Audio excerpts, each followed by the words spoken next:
अस्सलाम वालेकुम, आवाज आ रही है?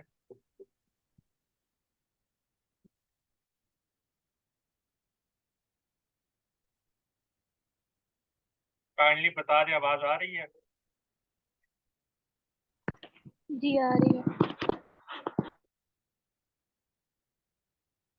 तो आज हम ग्रेविटेशन का लास्ट लेक्चर हम डिस्कस करेंगे। तो पहले दो सेशन से मैं ये कहने की कोशिश कर रहा हूँ आपको, अगर आपका कोई वो ग्रेविटेशन से रिलेटेड क्वेश्चन है तो आप पूछ सकते हैं। और इसके अलावा जो हमारे न्यू स्टूडेंट्स हैं तो उनके लिए थोड़ा मैं आपको गाइड करता चलाऊँ कि अभी जो है ना हमने सेशन को कंबाइन रखा है, तो इसलिए जब एफपीएससी और पीपीएससी का सिलेबस कम वो सेम जो सिलेबस है दोनों के दरमियान वो कंप्लीट हो जाएगा, फिर आपका सेशन अलग हो जाएगा और जो आपके चैप्टर्स रह जाएंगे वो फिर हम बाद में करेंगे, ठीक है? तो इसके अलावा अगर कोई न्यू स्टूडेंट का कोई सवाल है तो वो पूछ सकता है। और आज हम कोशिश करेंगे कि ये ग्रेविटेशन का ये चैप्टर का जो लास्ट पोर्शन है ये हमारा खत्म आज हो जाए। हम स्टडी कर रहे थे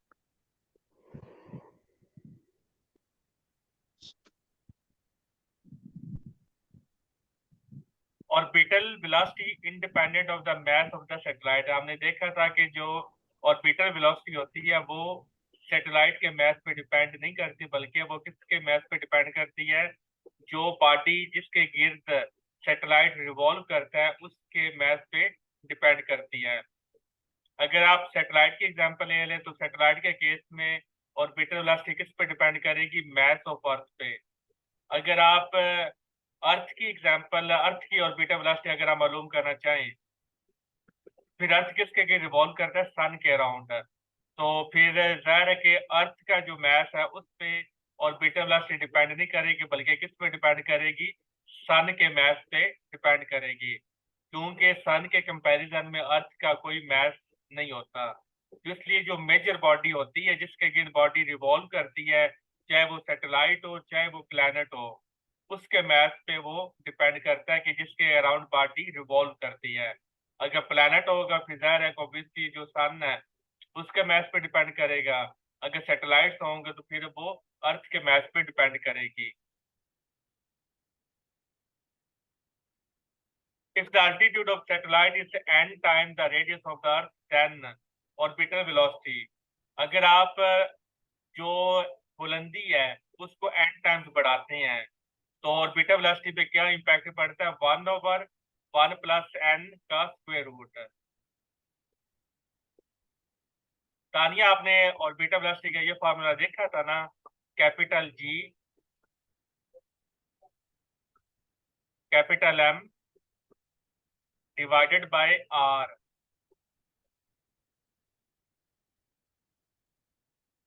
याद है तानिया ये फार्मूला यूनिवर्सल है, ये आप हर जगह यूज कर सकते हैं। जो आप वो फार्मूला जो दूसरा है ना कि v is equal to root G R, ये फार्मूला सिर्फ और सिर्फ अर्थ के लिए है, अच्छा। ये फार्मूला हर एक के लिए है। हाँ और ये जो फार्मूला ये हाँ। सिर्फ और सिर्फ अर्थ के लिए है, तो रेडियस पे डिपेंड ऑर्बिटल वेलोसिटी करती है। क्लियर?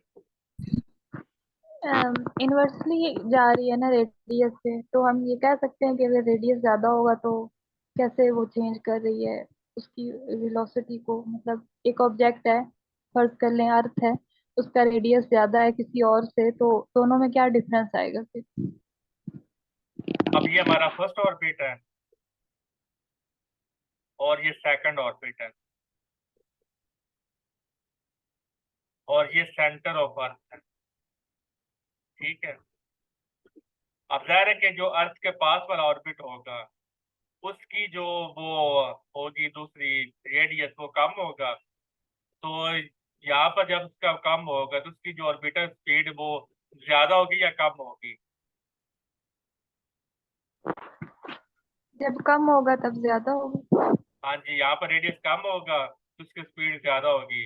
यहाँ पर जो ऑर्बिट है इसका रेडियस ज्यादा हो गया तो यहाँ पर उसकी जो स्पीड है वो कम हो गई है। तो जैसे जैसे हम हायर ऑर्बिट की तरफ जाते चले जाते हैं तो वहां पर जो सैटेलाइट की जो स्पीड है वो कम होती चली जाती है। और हमने ये भी पढ़ा था कि जो सैटेलाइट जमीन के करीब करीब सैटेलाइट्स होती हैं, वहां पर क्या होता है, वहां पर 84 मिनट में रेवोल्यूशन कंप्लीट हो जाती है। और ये सबसे लोअर अर्थ ऑर्बिट है, इससे कम वो लोअर अर्थ ऑर्बिट एग्जिस्ट नहीं करता।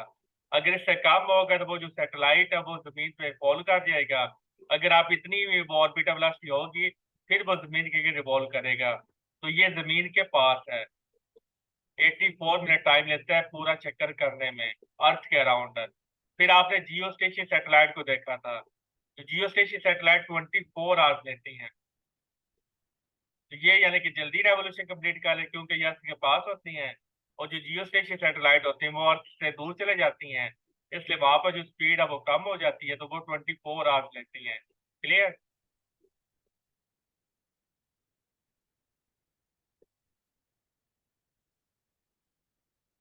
इफ द रेडियस ऑफ, बाकी वो पाती हैं, the centimetre acceleration of the satellite is equal to the, तो हमने देखा था कि जो सेंटीमीटर एक्सलेशन है वो किसके इक्वल होता है,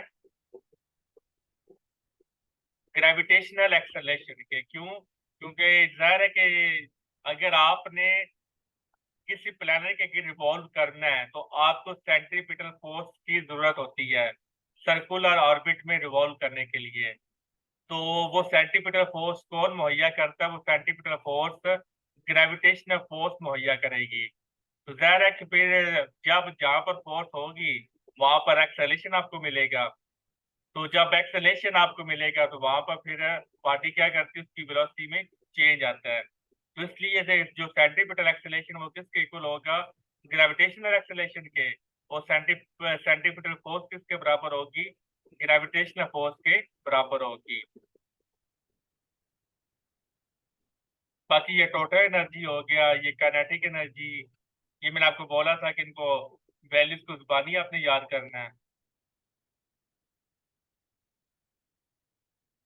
फिर आ जाता है कि when velocity of the satellite increases it's kinetic energy increases. आप जाहिर है कि आप जानते हैं कि काइनेटिक एनर्जी किस पे डिपेंड करती है, स्पीड पे डिपेंड करती है। तो जब आप वेलोसिटी ऑफ सैटेलाइट आप इंक्रीज करते हैं, इट्स काइनेटिक एनर्जी इंक्रीज। दो एनर्जी हमारे पास है, एक पोटेंशियल एनर्जी और एक काइनेटिक एनर्जी है। तो अगर काइनेटिक एनर्जी में इंक्रीज होगा तो पोटेंशियल एनर्जी में डिक्रीज होगा, according to law of conservation of energy. दोनों का जो सम है वो ये रहेगा, इसके अलावा कोई सम नहीं हो सकता। तो अगर ये वैल्यू बढ़ती है काइनेटिक एनर्जी की, ये वाली, तो फिर पोटेंशियल एनर्जी की वैल्यू को कम होना पड़ेगा, and hence total energy become less negative. तो आपकी जो टोटल एनर्जी है वो क्या हो जाएगी, वो लेस नेगेटिव हो जाएगी। अब लेस नेगेटिव क्या मतलब है, -20 ये लेस नेगेटिव है या -4 लेस नेगेटिव है, बताएं।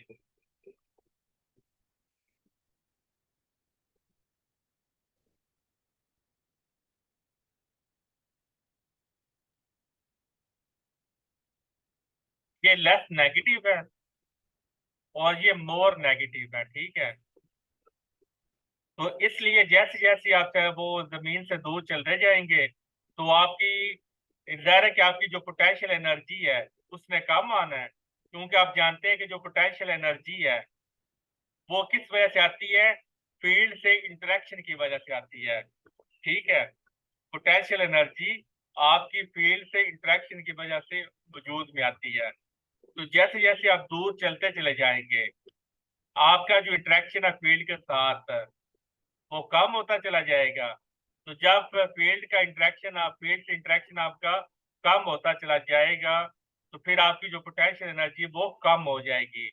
तो जब पोटेंशियल एनर्जी कम हो जाएगी फिर आपकी जो काइनेटिक एनर्जी वो इंक्रीज हो जाएगी। ये पॉइंट क्लियर है? लॉ ऑफ कंजर्वेशन एनर्जी ने ज़ाहिर है उसने वो होल्ड करना है। तो लॉ ऑफ कंजर्वेशन एनर्जी कहते हैं कि अगर एक एनर्जी कम होगी तो दूसरी एनर्जी ज्यादा होगी, ताकि उन दोनों का जो सम है वो कांस्टेंट रहे, सम चेंज ना हो। और सम किसके बराबर होगा, -G capital M capital small m divided by 2R। इसके अलावा कोई आंसर नहीं आपको मिल सकता।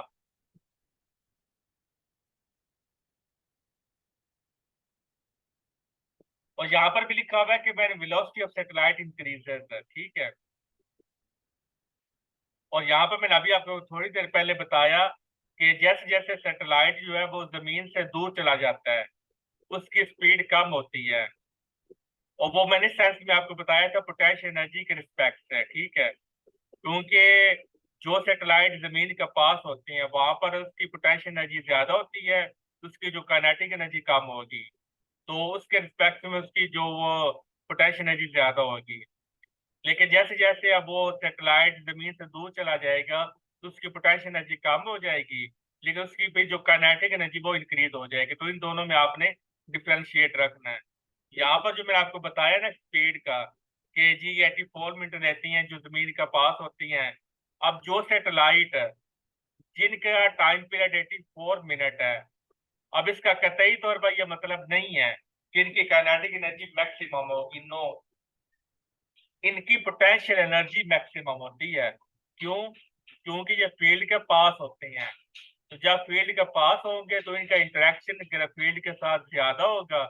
तो जब इंटरेक्शन ज्यादा होगा तो वो पोटेंशियल एनर्जी मैक्सिमम होगी।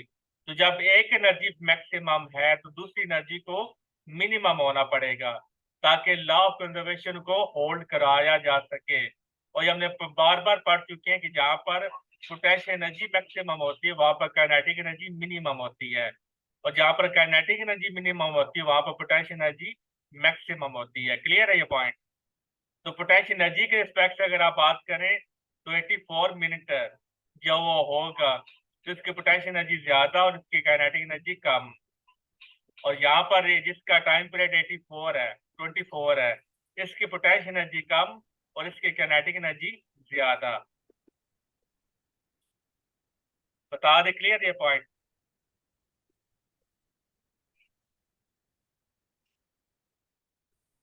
और जितना आप जीरो के पास जाएंगे ना, फार्मूला आपको याद रखने का तरीका बता देता हूँ। जितना आप जीरो के पास होंगे उतनी आपकी काइनेटिक एनर्जी ज्यादा होगी।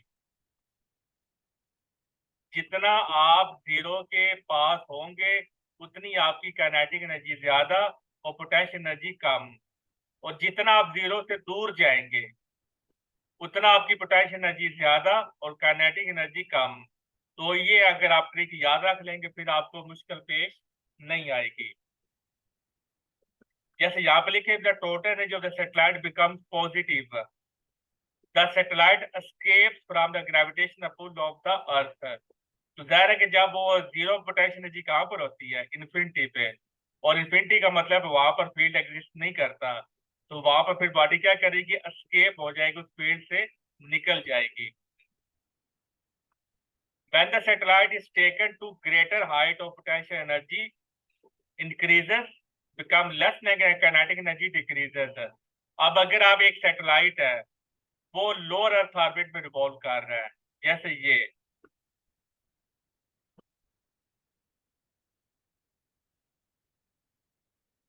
आपने क्या करना है?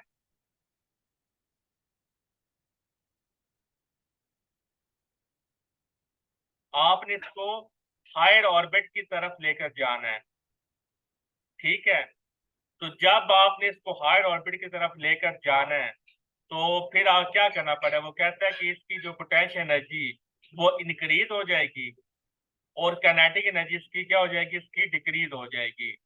जब आपने लोअर अर्थ ऑर्बिट से आपने हायर अर्थ ऑर्बिट में सैटेलाइट को शिफ्ट करवाना है, और यहाँ पर आके इसकी जो स्पीड है वो क्या हो जाएगी? इसकी स्पीड कम हो जाएगी। क्योंकि जब वो जमीन के पास लोअर अर्थ ऑर्बिट में रिवॉल्व कर रहा था तब उसकी स्पीड ज्यादा थी। जब फिर आपके दिल किया कि आपने बोला कि मैंने इसको हायर ऑर्बिट की तरफ लेकर जाना है, तो फिर आपको क्या करना पड़ेगा? इसकी स्पीड को कम करना पड़ेगा। क्योंकि इस ऑर्बिट की जो ऑर्बिटर स्पीड वो ज्यादा है, इसकी ऑर्बिटर स्पीड कम है। तो फिर जाहिर है कि आपको उसको स्पीड उसकी कम होगी, तो वो फिर क्या करेगी? यहाँ पर रिवॉल्व तभी इस ऑर्बिट में आ सकता है। ये तो नहीं हो सकता कि ज्यादा स्पीड से आप इस ऑर्बिट में शिफ्ट कर दें, उसकी स्पीड कम होगी फिर वो इस ऑर्बिट में जाकर आ सकता है, मतलब एडजस्ट हो सकता है। फिर ज़ाहिर है उसकी एक एनर्जी को कम होना पड़ेगा, दूसरी एनर्जी को क्या होना पड़ेगा? ज्यादा होना पड़ेगा। और अगर आप हाई से लो की तरफ आती हैं तो फिर ज़ाहिर है वाइस वर्सा होगा। फिर ये वाला काम उल्ट हो जाएगा। ठीक है, ये बात हो रही है शिफ्टिंग की, जब आप शिफ्ट करवाते हैं एक ऑर्बिट से दूसरे ऑर्बिट की तरफ। बाद orbiting satellite kinetic energy is less than potential energy. जब तक सैटेलाइट ऑर्बिट कर रहा है, रिवॉल्व कर रहा है, तब हमारी जो पोटेंशियल एनर्जी हमेशा ज्यादा रहेगी और काइनेटिक एनर्जी हमारी कम रहेगी। जाहिर है पोटेंशियल एनर्जी होगी तो वो ऑर्बिट में रिवॉल्व कर सकेगा, अगर पोटेंशियल एनर्जी नहीं है तो वो ऑर्बिट में रिवॉल्व नहीं कर सकता। और वो पोटेंशियल एनर्जी उसको कौन मुहैया करता है? ग्रेविटेशनल फोर्स मुहैया करती है। जब दोनों बराबर हो जाती हैं तो पार्टिकल क्या करता है? एस्केप आउट हो जाता है और एनर्जी यहाँ पर डेसिपेट बिल्कुल भी नहीं होती। ऑर्बिट के अंदर जब तक सैटेलाइट है उसकी एनर्जी डेसिपेट नहीं होगी, आपको इंजन की फोर्स की जरूरत नहीं होगी। यानी कि जब जैसे और सैटेलाइट को ऑर्बिट में मूव करवाने के लिए आपको इंजन की जरूरत नहीं है, क्योंकि ड्यू टू इनर्शिया वो क्या करता रहेगा? रिवॉल्व करता यहाँ पर रहेगा, तो यहाँ पर एनर्जी डेसिपेट नहीं होती। Time period of the satellite very near the surface of Earth is 84.6 minutes or 1.4 hours. Geostationary satellite is a satellite which appears stationary to the observer on the Earth. It is also called geosynchronous satellite. और इसके orbit को आप क्या कहते हैं? Parking orbit कहते हैं। To throw an ant or an elephant out of the gravitational field, the required velocity of projection is same. बड़ा ही मजे का पॉइंट है कि अगर आपने चूंटी को पेड़ से बाहर निकालना है या हाथी को पेड़ से बाहर निकालना है, तो जिसके पास कंसेप्ट नहीं होगा वो बोलेगा कि हाथी की ऑर्बिटल एस्केप वेलोसिटी ज्यादा होगी और चूंटी क्योंकि वो छोटी है उसकी एस्केप वेलोसिटी कम होगी। इसलिए क्योंकि वो बोलेगा कि चूंटी का तो मैस ही बड़ा कम है, ना होने के बराबर है, और हाथी इतना भारी भरकम है, तो इसको मूव करवाने के लिए हमें ज्यादा वो स्पीड देना पड़ेगी। तो ये वो बंदा करेगा जिसका कंसेप्ट नहीं है। तो जिसके पास कंसेप्ट है वो बोलेगा कि ऑर्बिटल वेलोसिटी या एस्केप वेलोसिटी वो तो इस पे डिपेंड ही नहीं करती इनके मैसेज पे, वो तो किसके मैथ पे डिपेंड करेगी? सेंट्रल बॉडी के मैथ पे डिपेंड करेगी। और यहाँ पर सेंट्रल बॉडी हमारी कौन सी है? अर्थ है, तो यहाँ पर वो अर्थ के मैथ पे डिपेंड करेगी। तो चूंटी के लिए बर्थ का मैथ वही रहेगा और एलिफेंट के लिए बर्थ का मैथ वही रहेगा। तो इसलिए चाहे चूंटी हो चाहे एलिफेंट हो, दोनों के लिए एस्केप वेलोसिटी सेम होगी, क्योंकि दोनों के लिए सेम अर्थ होगी। क्लियर है ये पॉइंट? ये पेपर में एमसीक्यू आ सकता है और इंटरव्यू में आपको ये क्वेश्चन किया जा सकता है। Escape velocity depends on the mass. जब हम एक सिस्टम की बात करते हैं तो फिजिक्स में उस सिस्टम को कैसे डिफाइन किया जाता है? जैसे कि हम कहते हैं कि potential energy always exist with the system. देखिए अगर आप ये वाले एग्जांपल ले ले तानिया, इसमें एक अर्थ है और इसमें एक सैटेलाइट है, तो दोनों का कंबाइन जो होगा उसको आप सिस्टम बोलेंगे। यानी कि सिस्टम का मतलब ये है कि जितनी भी रिक्वायर्ड आपकी अंडरस्टैंडिंग आपकी जो चीजें हैं उनको कंबाइन कर दें तो वो आपका एक सिस्टम बन जाएगा। क्लियर? तो यहाँ पर चूंकि अर्थ है और सैटेलाइट ये दो चीजें, तो इन दोनों चीजों का वो कंबाइनली वो अगर कर दिया जाए तो वो एक सिस्टम बन जाएगा। क्योंकि आपने देखा था कि अकेले अर्थ की पोटेंशियल एनर्जी नहीं होती, ना अकेले सैटेलाइट की पोटेंशियल एनर्जी होती है।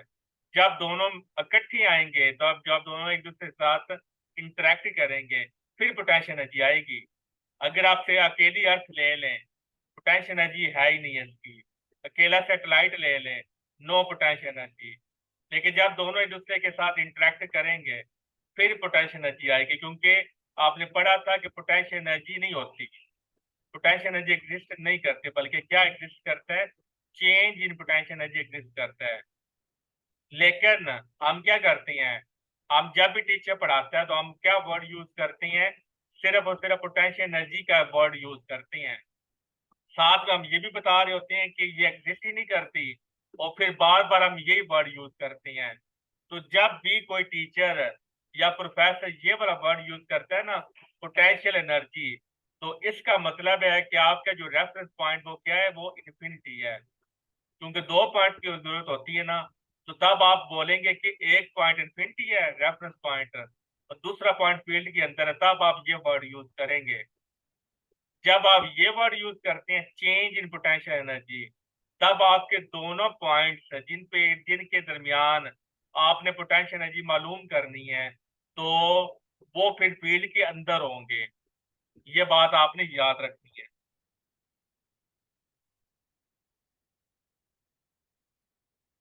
Escape velocity depends on the mass and size of the planet.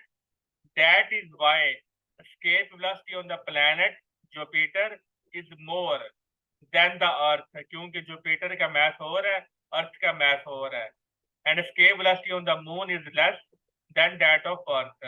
तो जुपिटर का mass ज्यादा तो इसकी escape velocity ज्यादा, अर्थ का mass कम तो इसका जो है escape velocity कम, मून का mass कम तो मून की escape velocity कम, अर्थ का mass ज्यादा तो अर्थ की escape velocity ज्यादा as compared to the moon। और यही वजह है कि जो ब्लैक होल्स होती हैं उनकी एस्केप वेलोसिटी इनफाइनाइट होती है, क्योंकि ब्लैक होल बहुत ही ज्यादा हाईली डेंस होती हैं, इनकी एस्केप वेलोसिटी इनफाइनाइट होती है। क्योंकि लाइट जो है, जो यूनिवर्स की सबसे तेज तरीन चीज है, तेज तरीन सवारी है, वो इससे एस्केप नहीं कर पाती। तो जब वो एस्केप नहीं कर पाती तो फिर हम किस बात की मूली हैं? क्योंकि अगर ब्लैक होल से लाइट पास कर जाती होती तो फिर ये ब्लैक होल ना रहते, फिर तो ये हमें नजर आना शुरू हो जाते। लेकिन इशू ये है कि ब्लैक होल क्योंकि इसमें से लाइट भी पास करती नहीं है, लाइट जब इसके अंदर चली जाती है तो वो लाइट से बाहर नहीं निकलती। तो इसलिए ब्लैक होल्स को आप यूनिवर्स में आप फाइंड आउट करना बड़ा मुश्किल होता है, क्योंकि यूनि स्पेस में रोशनी तो होती कोई नहीं। क्योंकि आप जो बोले कि ये पूरा जो स्पेस हर तरफ रोशनी रोशनी है, स्पेस में हर तरफ अंधेरा ही अंधेरा है। मजे की बात है ना कि ये सूरज है और ये अर्थ है, तो ये लाइट ने जमीन तक आना है, तो ये जमीन का एटमॉस्फेयर है। एटमॉस्फेयर से बाहर यहाँ से लेकर यहाँ तक रोशनी तो आ रही है, लेकिन रोशनी आपको नजर नहीं आएगी, यहाँ पर आपको अंधेरा नजर आएगा, डार्कनेस होगी। हालांकि यहाँ पर रोशनी आ रही है क्योंकि सूरज से जमीन तक उसने आना है, लेकिन फिर भी आपको अंधेरा नजर आएगा। यह नहीं आप होगा कि आप बोलो कि सूरज से जमीन तक रोशनी आ रही है, तो जहां जहां से लाइट गुजर रही है वहां पर जगमग जगमग करती हुई आ रही, नो। लेकिन जब वो अर्थ पे पहुंचती है तो अर्थ पे हमें लाइट नजर आती है। क्यों? क्योंकि अर्थ के पास एटमॉस्फेयर है।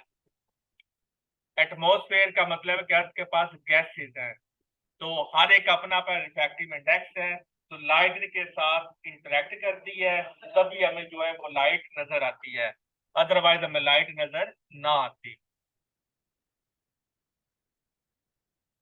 हाँ जी, क्योंकि स्पेस में कोई चीज है ही नहीं है, बिल्कुल खाली जगह है, तो जब कोई चीज होगी नहीं तो फिर हमें जो है लाइट वो नजर नहीं आएगी। लाइट के देखने के लिए या आपको स्कैटरिंग का फिनोमेना आपको चाहिए या रिफ्लेक्शन का फिनोमेना आपको चाहिए। स्कैटरिंग हो तब भी आपको लाइट नजर आती है, जैसे कि आप आसमान का जो ब्लू कलर है या सूरज का जो आपको कलर नजर आते हैं डिफरेंट, सुबह टाइम और रात में सुबह और मगरब टाइम आपको सूरज रेड नजर आता है, दोपहर टाइम आपको जो सूरज है वो व्हाइट नजर आएगा, और भी वो कलर बदलता रहता है। तो ये सब कैसे होता है? स्कैटरिंग की वजह से। आसमान का जो नीला कलर है स्कैटरिंग की वजह से। बादलों के जो कलर्स हैं, कभी आपको बादल बिल्कुल घने वो ब्लैक नजर आएंगे, कभी वो दोनों का व्हाइट एंड ब्लैक का मिक्सचर होगा। तो ये सारा कुछ आपको किस वजह से नजर आता है? स्कैटरिंग की वजह से। और हम जो डेली लाइफ में जो चीजों को ऑब्जर्व करती हैं वो किस वजह से करते हैं? रिफ्लेक्शन की वजह से। अभी आप कमरे में बैठी हैं तो कमरे में हर चीज आपको नजर आ रही है, तो इसलिए नजर आ रही है क्योंकि कमरे में हर चीज से लाइट रिफ्लेक्ट होकर आपकी आंखों से वो जा रही है। तो रिफ्लेक्शन होगी तब आपको चीजें नजर आएंगी, तब आपको कलर्स नजर आएंगे। बाकी ये डिटेल टॉपिक है, तो ये फिर हम वो बाद में डिस्कस करेंगे। If the body is orbiting earth, then it will escape away when its velocity is increased by 41.8%।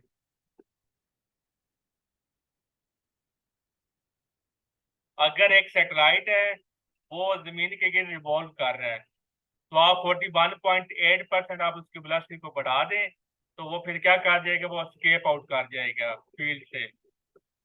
If the radius of earth is doubled, keeping the density unchanged, the escape velocity will be doubled.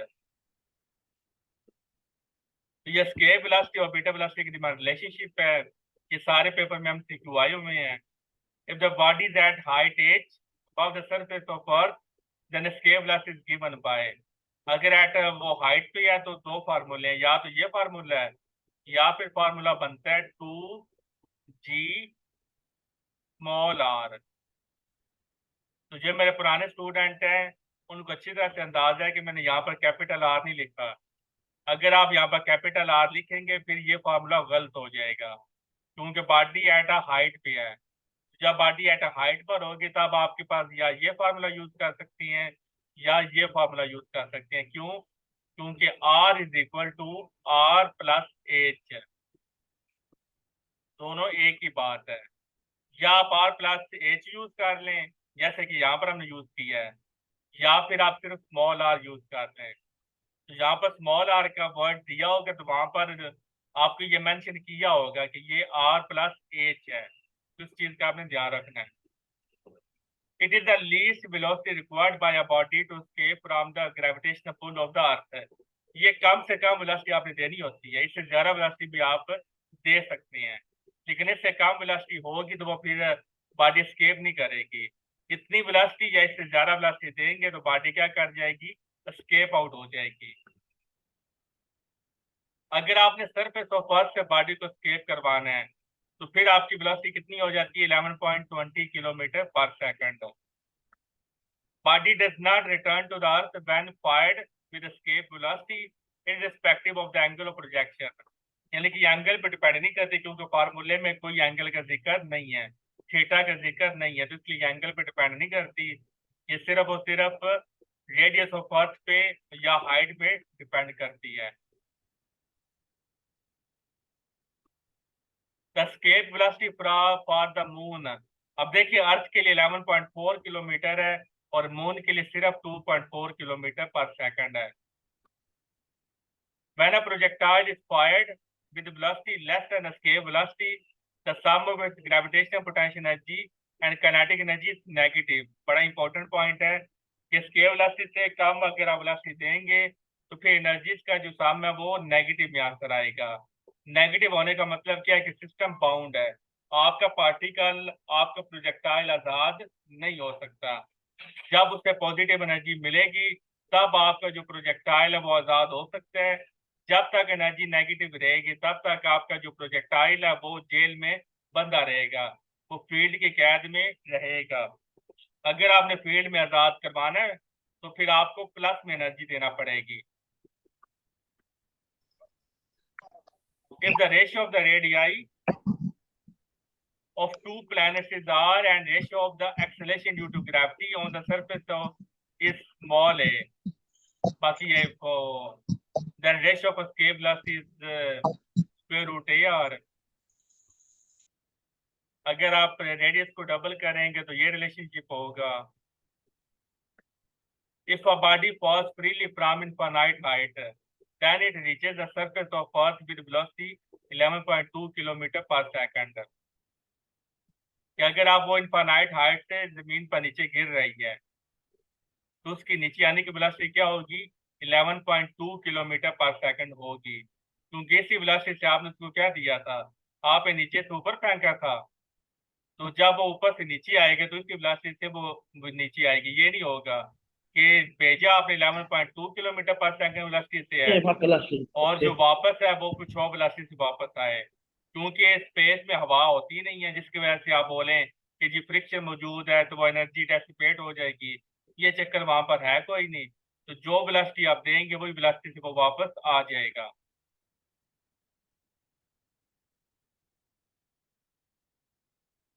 When a body falls from a height h to the surface of earth, बाकी ये formula है, the tail of the comet points away from the sun due to the radiation pressure the sun.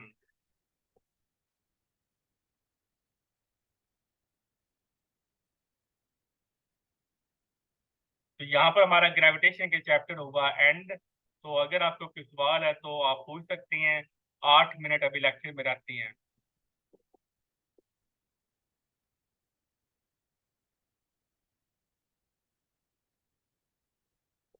एक minute में wait करूंगा, अगर कोई सवाल है तो पूछ सकते हैं आप।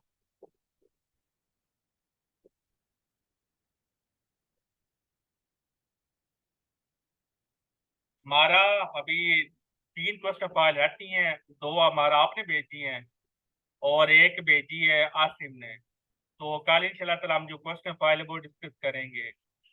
तो वो डिस्कस जब तक नहीं होती हमारा, तब तक आप वो भेज सकती हैं क्वेश्चन फाइल।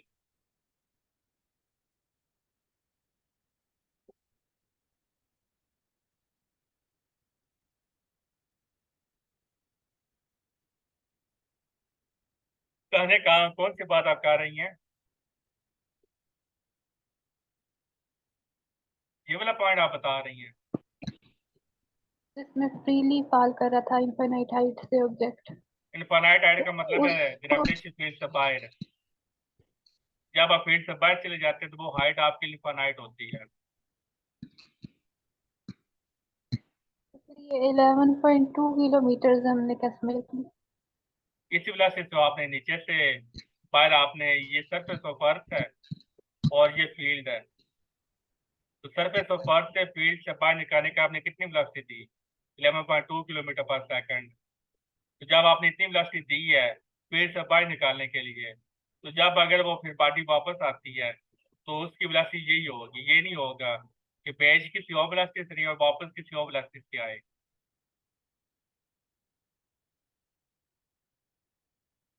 क्लियर है? जो वेलोसिटी आप देंगे उस वेलोसिटी से बॉडी वापस आएगी। पॉसिबिलिटी का मतलब ये है कि सिर्फ और सिर्फ अंडर ग्रेविटेशनल फोर्स, कि वो किसी रास्ते में उसके साथ कोई और चीज हमने जो भी आती हैं वो हमने सारा कुछ इग्नोर कर दिया है। आवाज मेरी स्लो आ रही है सबको?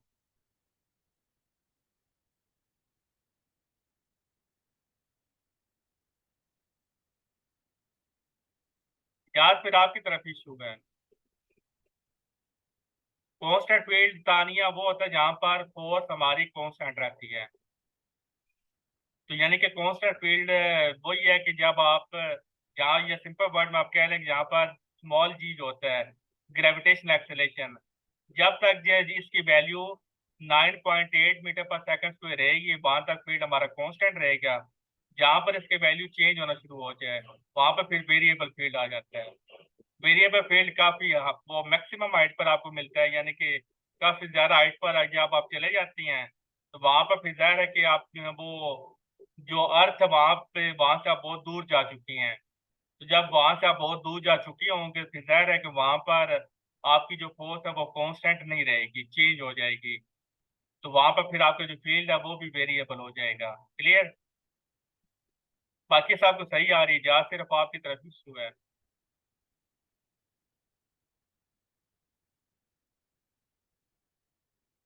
और ये जो पॉइंट मैंने दोबारा मैं रिपीट कर दूं कि ये जो 11.2 किलोमीटर पर सेकंड की जो कंडीशन आपने दी है, इसके लिए बॉडी का फ्रीली फॉल होना जरूरी है।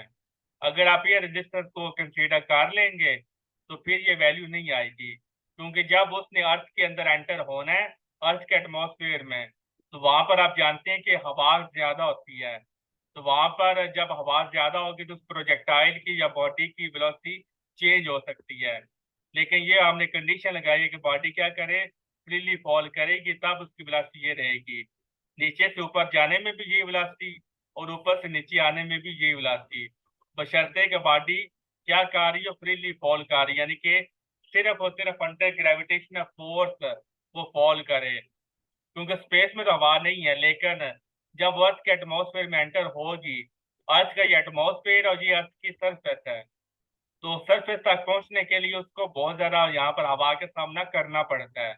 उस केस में फिर उसकी ये वैल्यू नहीं रहेगी। कल कौन सा टॉपिक स्टार्ट करना है?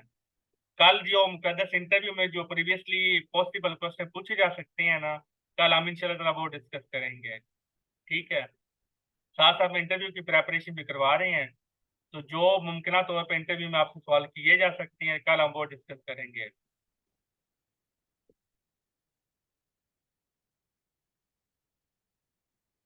तानिया जल्दी बताएं, क्लियर है?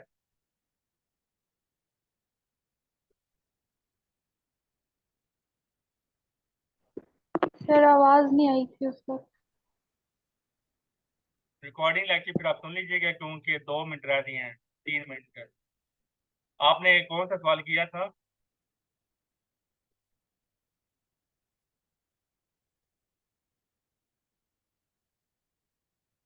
कौन सा सवाल आपने? Constant field. हाँ, कांस्टेंट फील्ड वही कांस्टेंट होता है फील्ड। ना, जहाँ जब तक आपकी फोर्स कांस्टेंट रहती है। और फोर्स आपकी कांस्टेंट कब रहती है? जब तक आप वो आपकी जो हाइट है वो कम रहे। अगर ये अर्थ का सेंटर है, ठीक है, यहाँ से आप गई हैं, ये सरफेस ऑफ अर्थ आ गई है, और फिर आप सरफेस ऑफ अर्थ से ऊपर गए हैं स्मॉल हाइट तक। तो सेंटर से लेकर यहाँ तक एट हाइट एच, यहाँ पर आपका फील्ड कांस्टेंट रहता है। क्यों? क्योंकि आपकी जो फोर्स है वो ऑलमोस्ट कांस्टेंट रहती है। लेकिन जब आप बहुत ज़्यादा हाइट पे चले जाते हैं यहाँ पर, अब देखिए सेंटर से आप बहुत ज़्यादा हाइट पे चले गए हैं, तो यहाँ पर आपकी जो फोर्स है वो आपकी कमज़ोर हो गई है। यानी कि अब आप उसकी जो फोर्स है वो वीक होगी, ग्रेविटेशनल फोर्स। तो अब उसकी फोर्स की वैल्यू में कमी आ जाएगी। तो जिसकी फोर्स की वैल्यू में कमी आने की वजह से जो स्मॉल जी है, इसका एक्सेलेरेशन की वैल्यू आप चेंज हो जाएगी। तो यहाँ पर आपका जो फील्ड है वो वेरिएबल हो जाता है। लेकिन जब तक आपकी जो फोर्स है वो कांस्टेंट रहती है, यानी कि स्ट्रॉन्ग रहती है, तब तक आपका फील्ड यूनिफॉर्म रहता है। और जब आपकी फोर्स चेंज हो जाती है, तब आपका जो फील्ड है वो वेरिएबल हो जाता है। और वेरिएबल फील्ड कहाँ पर आपको मिलेगा? वेरी वेरी लार्ज हाइट पे। और स्मॉलर हाइट के लिए आपको फील्ड वो यूनिफॉर्म ही मिलेगा। फ्री फॉल में तानिया फील्ड आपका कांस्टेंट रहता है, सही बता रही है। जब हम कहते हैं कि बॉडी फ्रीली फॉल कर रही है, तो इसका मतलब है वहां पर वो कांस्टेंट फील्ड के अंदर फॉल करता है, क्योंकि वहां पर ग्रेविटेशनल फोर्स की वैल्यू सेम होती है, कांस्टेंट होती है। तो जब फोर्स की वैल्यू कांस्टेंट होगी, फिर ज़ाहिर है फील्ड की वैल्यू भी कांस्टेंट रहेगी। और इसकी दूसरी कंडीशन ये होती है कि जब बॉडी सिर्फ और सिर्फ ग्रेविटेशनल फोर्स के अंडर फॉल करे, और वो ग्रेविटेशनल फोर्स क्या होनी चाहिए? कांस्टेंट होनी चाहिए, वेरिएबल फोर्स नहीं होनी चाहिए। ठीक है। और जो डिस्टेंस होता है कांस्टेंट फील्ड में वो फिर पाथ पर डिपेंड कर रहा होता है, मतलब कंजर्वेटिव फील्ड में, और इसमें कंफ्यूजन आ जाती है एक किस्म की। लेक्चर का टाइम खत्म हो गया, आप ये प्रश्न नहीं पूछ सके हैं।